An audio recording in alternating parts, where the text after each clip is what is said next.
I would like to regale all of you with a poem before we start. Roses are red. Burt Reynolds was in Old Oaks Go to Heaven. Andrea Levine, my guest this week for episode 11. Hey, what can I tell you? I'm not exactly a poet. Episode 11 of the Performers I Know coming at you! These are the performers I know. These are the performers I know. These are the performers I know. These are performers I know.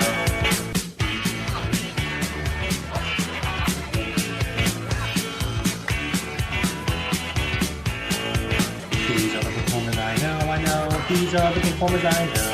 These are the performers I know. These are performers I know.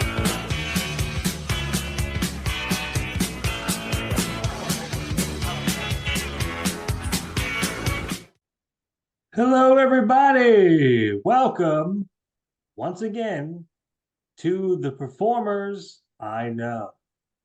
This is episode 11. Oh, yeah. We've done 11 of these things now. Dear God.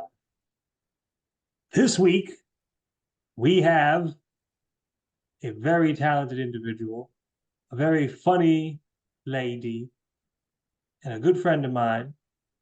My guest is the ever talented Andrea Levine. Andrea, how are you? I am good. How are you doing? Oh, I'm doing just fantastic. Oh yeah. Now, let me set the scene for you with my smooth jazz voice. Once Mm. upon a time, during the as the story always goes, during the time of the COVIDs in 2020, I met Andrea doing some readings, some virtual readings. What was the first reading we did together? I don't even remember. Oh God, there have been too many. I was gonna say there's been about like 1,000 of them. Yeah.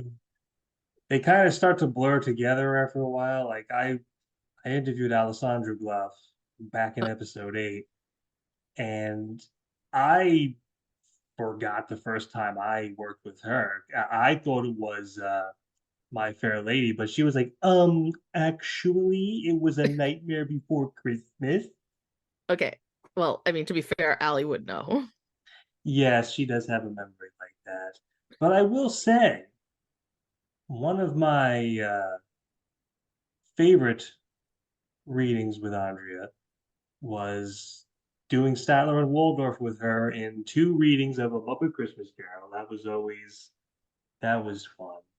That was awesome. That was some of the most fun I think I've had doing the readings.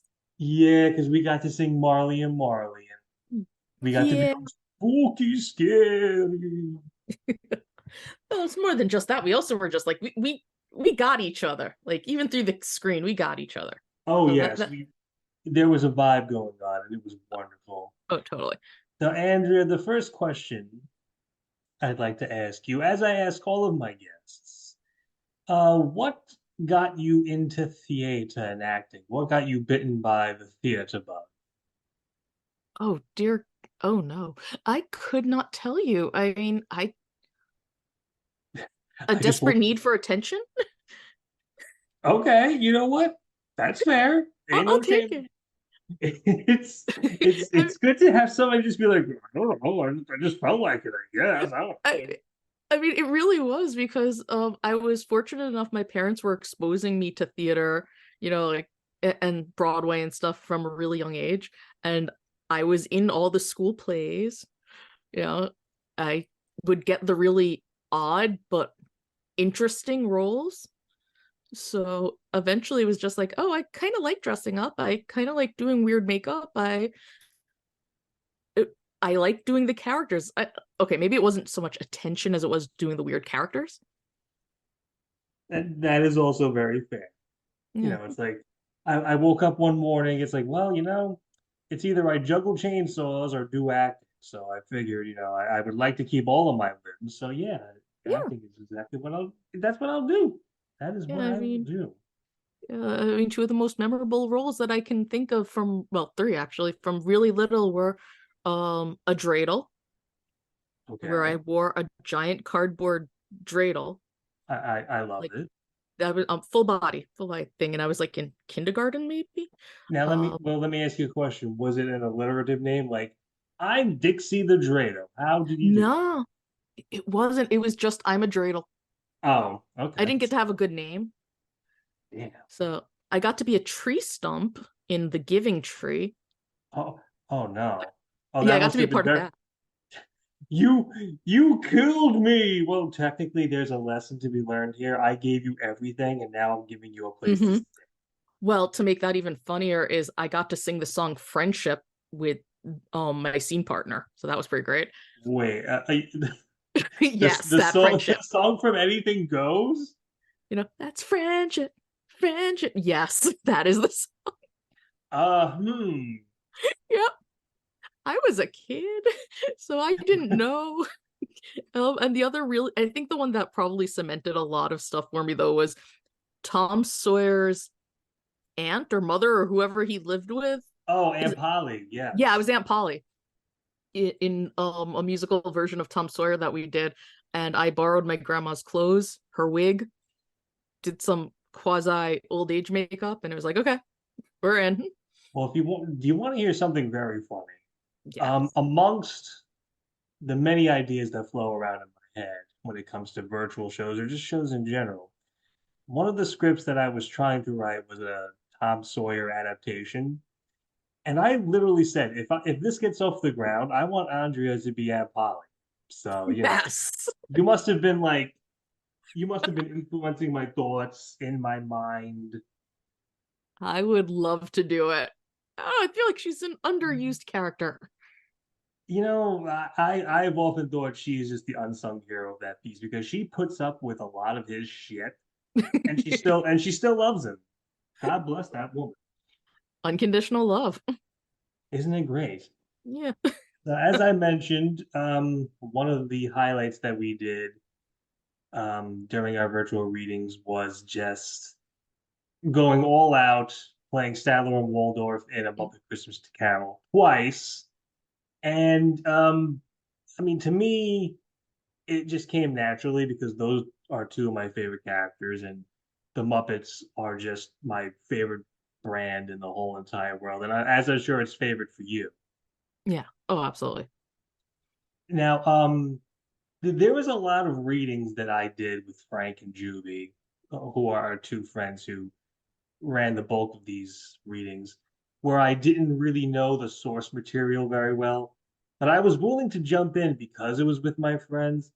Do you find it better to know the source material, or do you have like a daring side, like I don't care what the source material is as long as I'm with my pals?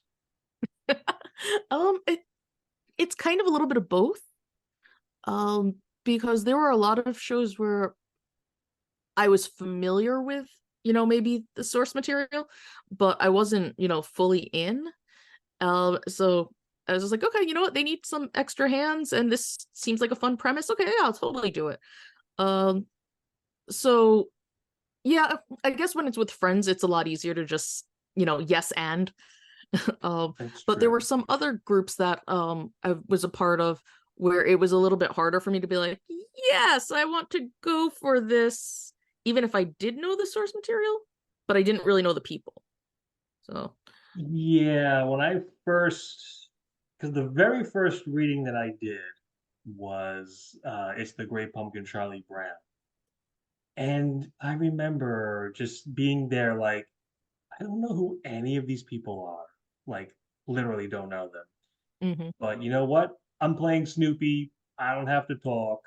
Just go on and go for it.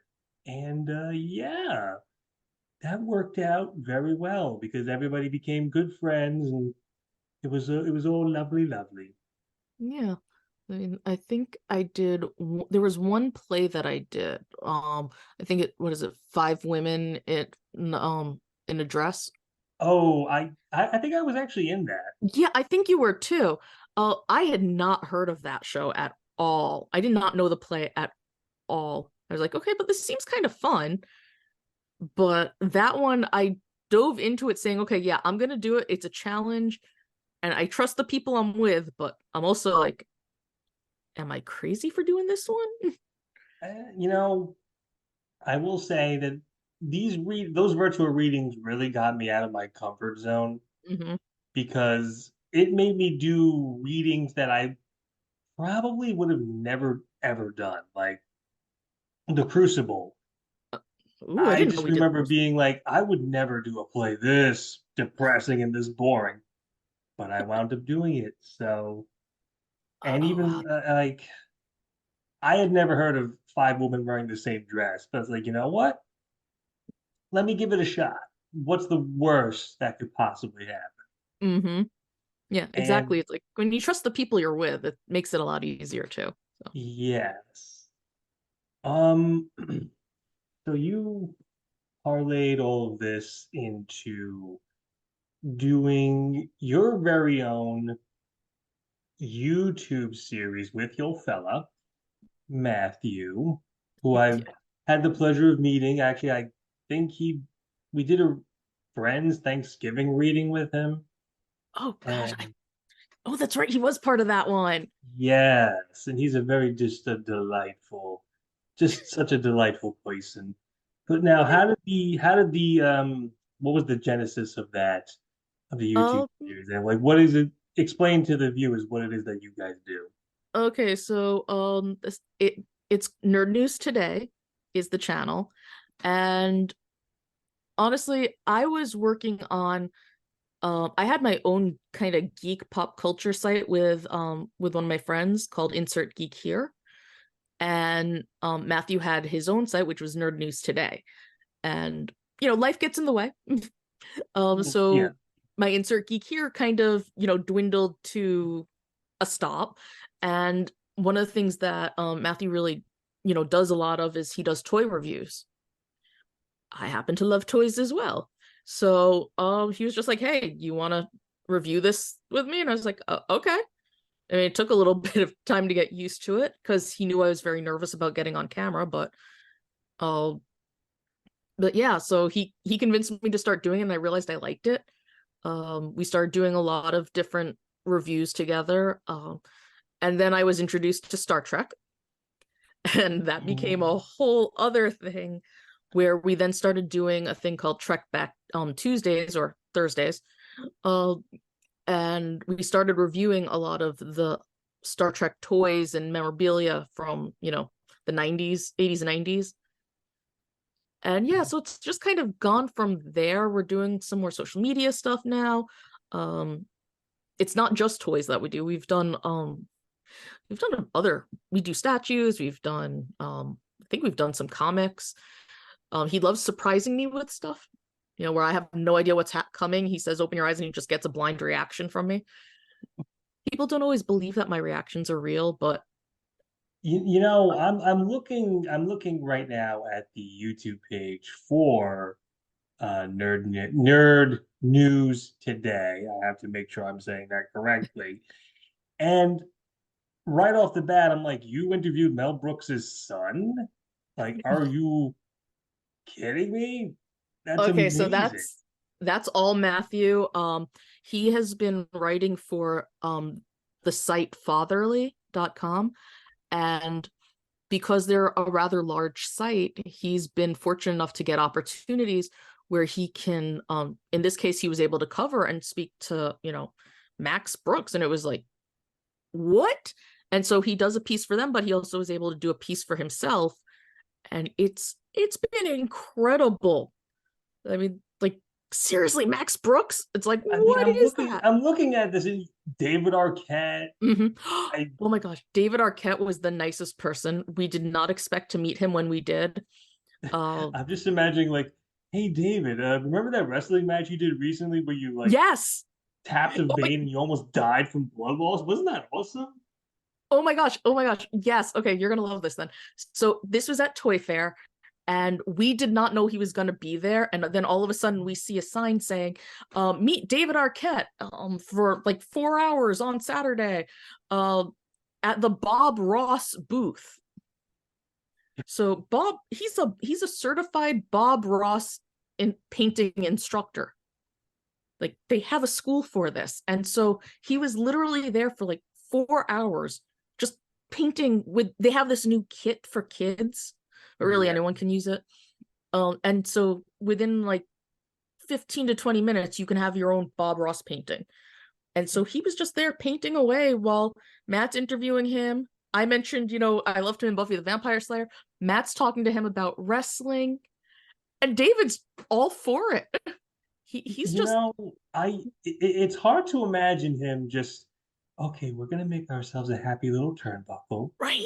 Yeah, because I mean, Bob Ross, I grew up watching him, and it's like, yeah, he's that really quiet guy with the afro that likes Hmm. to paint and whisper at ASMR. He was the godfather of ASMR. I Oh my God, he was. That is the so perfect way to put it.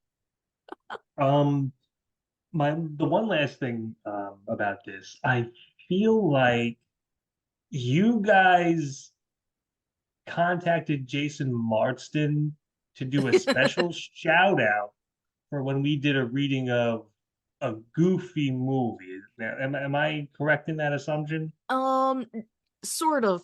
What happened is, Matthew also happens to have a podcast called Trek Untold, where he interviews Dark, Yeah. but for the part, because he has gotten some of the bigger names. But for the most part, these aren't, the people, the stars of the show. These are the people who were guest stars or writers or people who done, outside books or toy makers. Like they do anything. Stunt people. Stunt people are really cool. Um, and he managed to get an interview with Jason, and uh it just was timing. It was so perfect. I might have jokingly said something to him about it, but I really didn't expect anything. I didn't think anything was going to happen, and next thing I know, he sends me the clip and I'm just freaking out. And Well, then I know that you all need to see it because that was for, amazing. for those of you who are not aware, let me set the scene for you. So the night we did the Goofy movie reading, Andrea was just like, "Hey, I got something to show you guys. Okay, I got something to show you." So we're like, "Oh, okay, cool. What's it gonna be?" And she plays the video of Jason Marsden, and it's just you can't see my expression because this is an audio program, but it was just dozens of drop jaws, like, oh, is that Jason Marsden? He was Max Go. So, yeah, amazing stuff.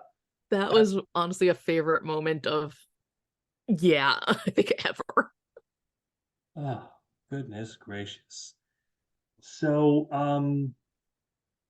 the first project that Andrea did with me for my own theater group was The Amazingly Awesome Adventures of Anna Adelpha, which was Cosette Shine's starring vehicle, since she basically made Anna Adelpha her own.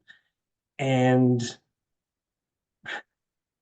Andrea played the female ensemble, and amongst them was a little old lady who was the owner of the theater.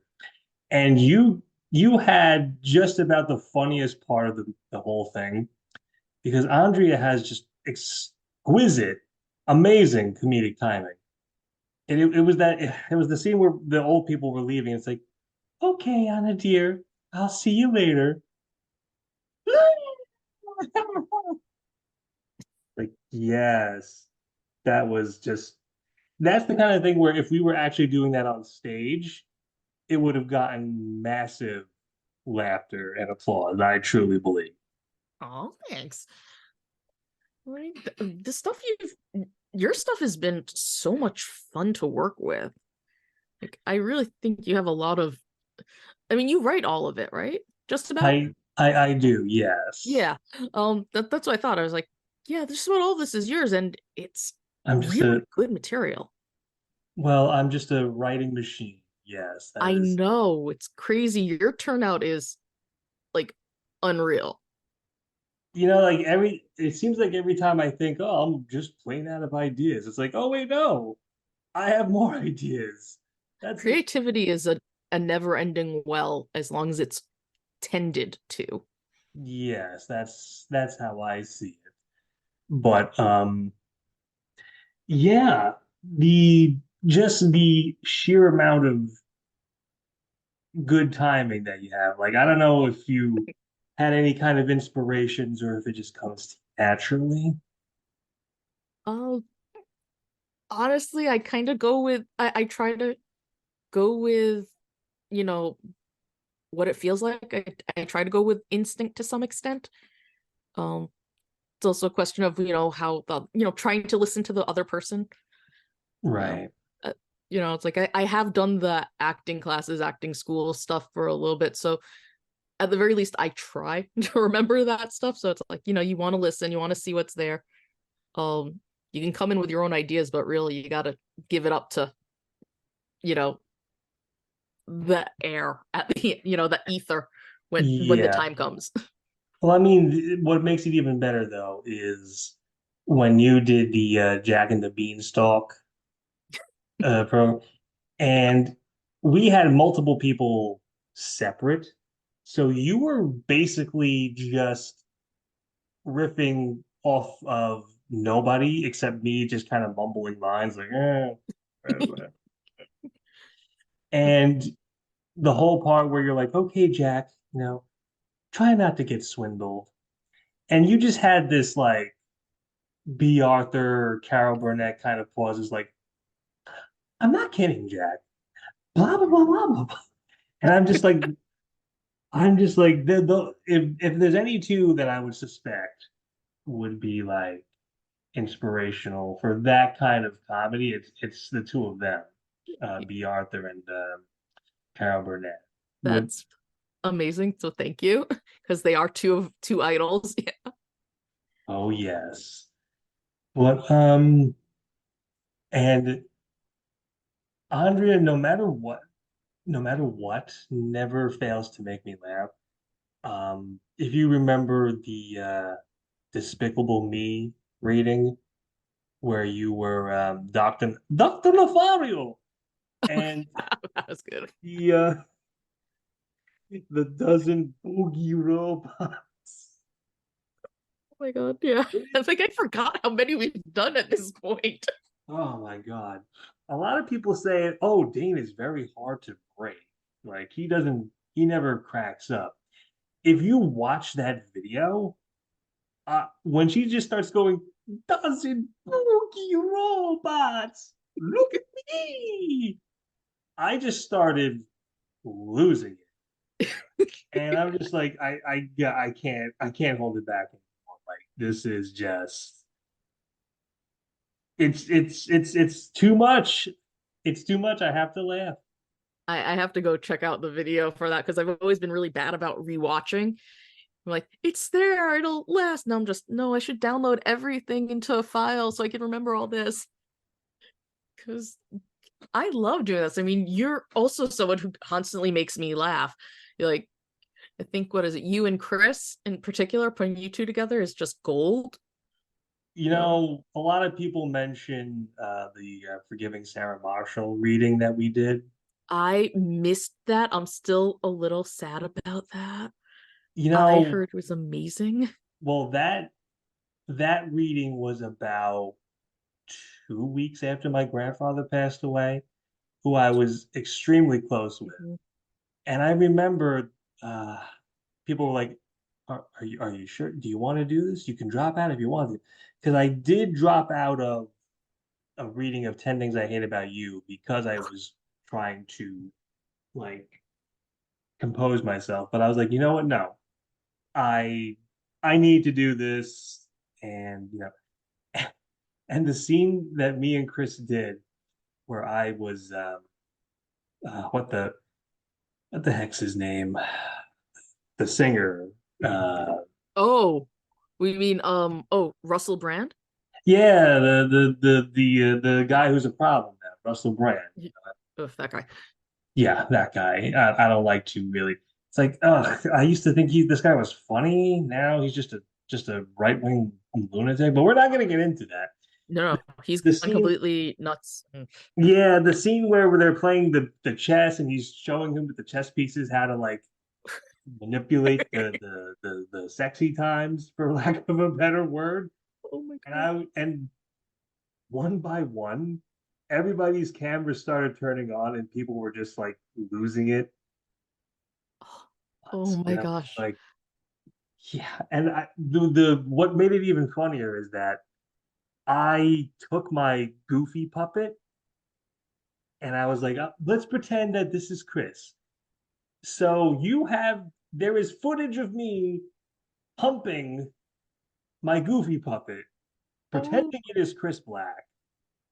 And yeah, oh that's my gosh.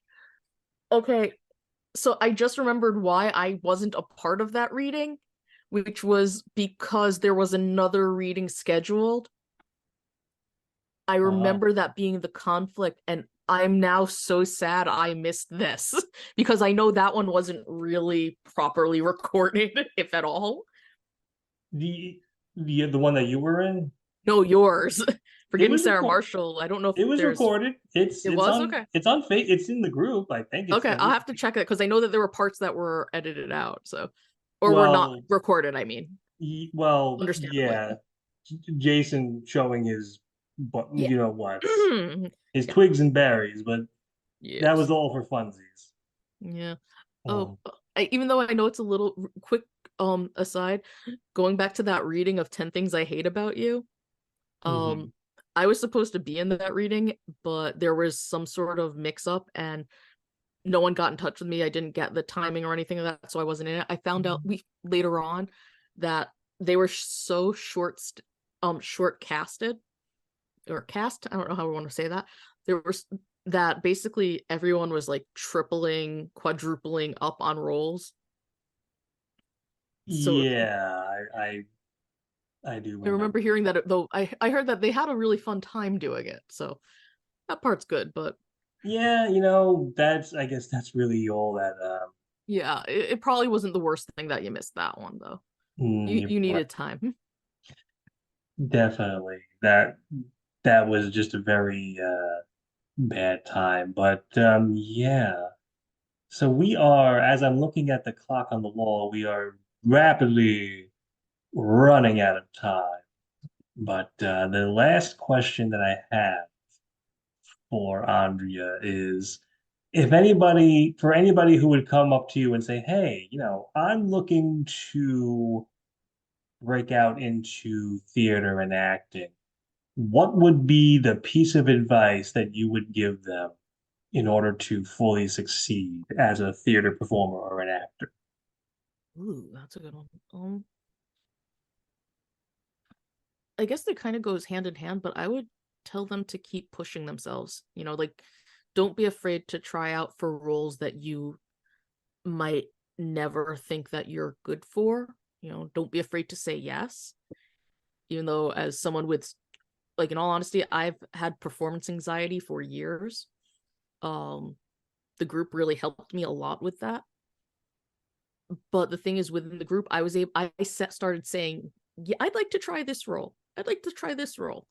And then the next thing you know, I'm doing things that I never thought. So I would think, yeah, push yourself. You know, find people you trust, push yourself with them, then start pushing yourself in other ways, and don't be afraid to try different things. I love that piece of advice. Find people you trust and don't be afraid to go out of your comfort zone. That's exactly something that I learned in 2020 and it's helped me ever since. Mm-hmm. Andrea, thank you very much for being with us here today. Thank Uh, you. Go and subscribe to Nerd News Today. They their recent video as of this recording is an Admiral Kirk figure review, and William Shatner looks stunning. Love Mm-hmm. it. Oh my gosh, it was so good. Yes, and as our outro takes us out, I want to say thank you everybody, and so long for now, and I'll see you in the next episode. Have a good night.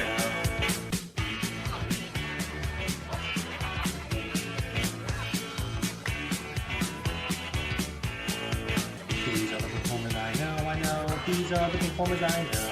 These are the performers I know, these are performers I know.